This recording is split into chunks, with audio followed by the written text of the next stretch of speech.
For all of recorded history, some people have been trying to dominate and rule over others. On a small scale, sometimes an individual or a gang can control and extort others through outright violence. But on a larger scale, especially since technology has leveled the playing field when it comes to physical combat, being biggest and strongest is not enough. So modern tyrants gain and maintain power, not just through brute thuggery, but through deception and manipulation. Physical control has been replaced by mind control. An aspiring ruler now needs to persuade his potential subjects that it is in their own best interest that he have power, including power over them.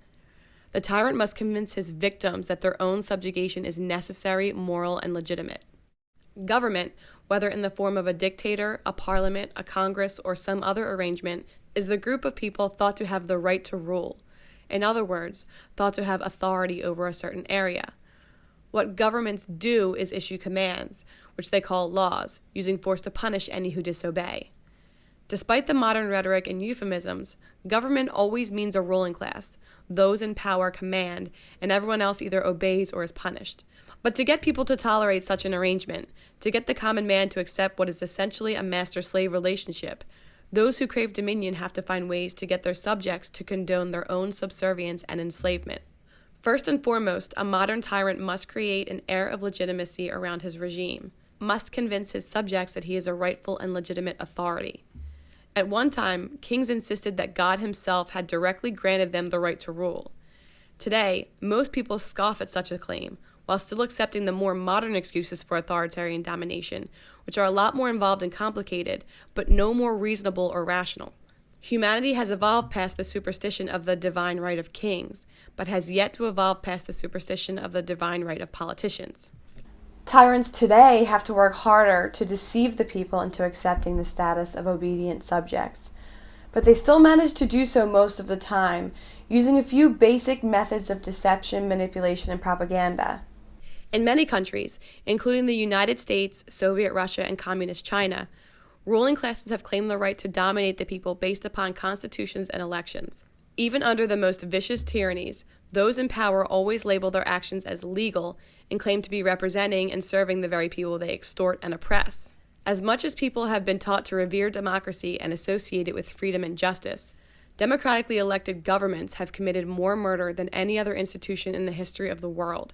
Instead of actually empowering the people, democracy merely gives the people the false impression that they are in charge, and the false notion that, as long as they are allowed to vote, oppression and tyranny will be impossible. History shows otherwise. In reality, elections can be the tyrant's best friend, as they can be used to dupe the people into imagining that they have given their permission and consent to be dominated and controlled. At best, the people are given the choice of who will rule them, but true freedom, being ruled by no one, is never one of the choices in any political election. Even when their ballot choices are selected by the ruling class itself, allowing people to vote can deflect and diffuse their anger and resentment, tricking them into focusing their time and energy on pointless rituals which never achieve freedom, so they don't start disobeying or resisting instead. So many people now view the whole process, the Constitution, the form of government, the elections, appointments, and other rituals, as not only legitimate, but sacrosanct, that to condemn the entire game and to identify it for what it is, just the latest excuse for authoritarian domination, is considered blasphemy by many, which shows just how effective the tyrant's propaganda still is at duping the people into accepting and advocating their own subjugation. But simply making a ruling class appear legitimate is not enough. For a regime to grow, each grab for power and each corresponding decrease in individual freedom must be done in the name of good intentions and noble motives. The most effective means of convincing people to give up their freedom and their money to a master is to convince them that if they don't, horrible things will happen, which is why nearly all of politics is based on fear-mongering. A tyrant does not obtain power by making the people afraid of him, but by making people afraid of each other.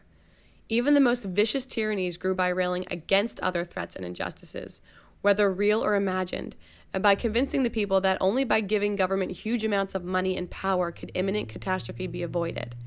And those who seek power not only exploit and exaggerate real problems, but often terrorize the people with make-believe dangers, or intentionally cause problems themselves, just to have an excuse to increase their own power. One very old technique for doing this is known as a false flag operation, where a regime perpetrates acts of unjust violence while making it look as if they were done by some foreign enemy.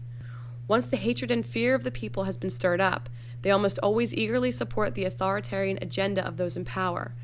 A prime example can be seen in the recently declassified Operation Northwoods documents, which show that top officials and the U.S. military plan to stage fake terrorist attacks in Cuba and on U.S. soil and blame them on the communist regime of Fidel Castro in order to garner public support for a military invasion of Cuba.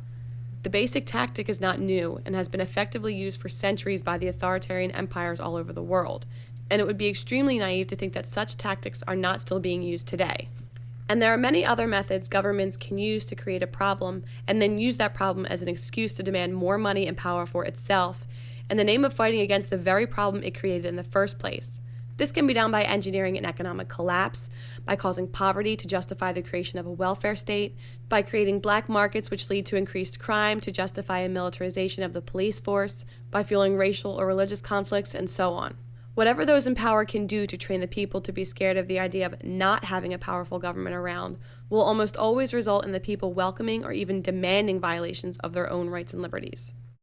Of course, there will always be conflict in the world, but government only exacerbates and enhances disputes and problems intentionally, because if the people are not afraid of some threat or danger, real or imagined, they would never have a reason to accept a master over them. Government power does not serve to solve problems. Problems serve as the excuse to create never-ending government power. How many problems can you think of that government has ever fixed? Did the countless laws and billions of dollars end the drug trade? Did it end prostitution? Did it end terrorism? Did it end poverty? When has there been any government program or department which achieved its goal, solved a problem, and was therefore disbanded and repealed? It is never in government's interest to solve problems or eliminate threats, because it is always the fear caused by problems and threats which trick the people into tolerating the existence of a ruling class. Another ploy used to convince people to support tyranny is for politicians to seek votes from one group of people by promising to tax or control some other group. Those who seek power intentionally create divisions between rich and poor, black and white, men and women, different religions and cultures, and so on, telling each group that if only they elect the right candidates, their priorities and values can be enacted into law and imposed upon the rest of society. Politicians are masters at exploiting the fact that few can resist the temptation to have their views and beliefs forced onto everyone else.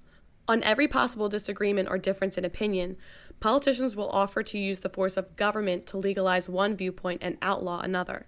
Some voters will cheer for a tax to help the poor, while others will cheer for a tax to fund a police force. The politicians propose one new program or agenda after another, each requiring more money and power for the ruling class and less freedom for the people. If someone thinks that he knows how things should be, some politician will always be there promising that if he is elected, he will make that vision a reality. As long as people view law and government as a legitimate way to control others, why wouldn't each person try to use the democratic process to force his neighbors to behave in certain ways and to fund certain things? Nearly everyone falls into this trap when it is called democracy, and painted not only as moral but noble, as participating in the process and doing one's civic duty. The end result of politics is never the perfect society, or even the people getting what they want. The end result is groups of people constantly being played against each other, each side of every dispute asking government to forcibly rob and control the other side, with the only real winners being the political class.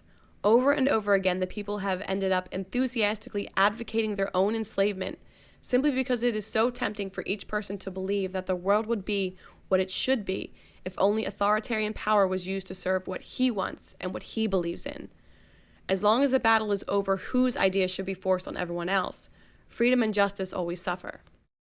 If the other deceptions fail, the fallback argument of those who seek power is that someone has to be in charge, that there will always be someone at the top, and that the only real question is who it should be.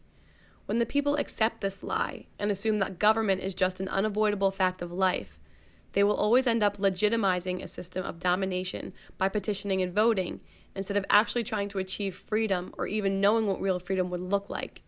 Democracy often devolves from being a question of what people actually want and support to an argument over which political party is less corrupt and destructive than the others. As much as people may lament negative campaigning and mudslinging, it works, precisely because those who crave power really have no positive vision to offer, so their only recourse is to paint the other politicians as being even worse. Many people view their vote not as some empowering positive thing, but as an act of self-defense in an attempt to keep the even worse crook out of power. Whoever you last voted for, did you fully trust and support them, or did you just distrust them less than the other person? Distrusted less. Okay. Definitely. Distrusted them less than the other person. I think I mostly trusted him, mostly. You mostly trusted him? Not all the way, but like by a large amount more than the other one. Distrusted them less than the other person. I guess distrust more than the other, but I think I mistrusted him less than the other person. I agree. I voted against somebody to vote for the one I voted for. Yes, not voted for him. I voted against the other person. I guess it was more like a lesser of two evils sort of deal for me.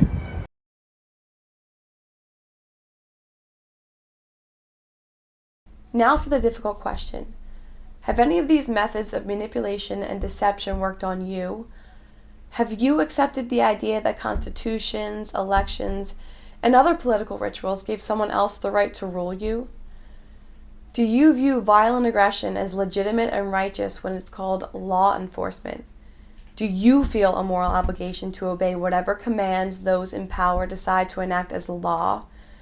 Do you view anyone who disobeys any of these politicians' decrees or refuses to pay tribute to them as being a criminal deserving of punishment? Have you ever willingly sacrificed and surrendered your freedom and the freedom of others based on some politician's promise that if you will only give him control, he will use his power to protect the people from some horrible danger? Have you ever fallen for the temptation to vote for some candidate or political party that promised to use government to force your values and opinions onto others? Or promised to coerce others into funding whatever programs and agendas you think are important? Or maybe you're just resigned to the idea that someone has to be in charge. The government is inevitable, that the political system we have may not be perfect, but is the best we can hope for. So you continue to play the game, vote for the lesser of two evils, and passively and obediently accept the outcome. For millennia, well-intentioned people have been trying to achieve peace and justice through the political process, trying to vote their way to utopia, hoping that if only we had the right form of government, the right set of laws, the right checks and balances, the right people in charge, that society could be what it should be. But to one degree or another, the end result of politics has always been a ruling elite made rich and powerful at the expense of the prosperity and freedom of the people. Tyrants do not create their own power out of thin air. They trick the people into giving it to them. As long as people continue to make the same assumptions, fall for the same deceptions, keep playing the same games, and keep looking for a political solution, they will get the same results. But when people stop falling for the tricks, stop fueling oppression with their money and their obedience, then, and only then, will the cycle of tyranny and oppression end.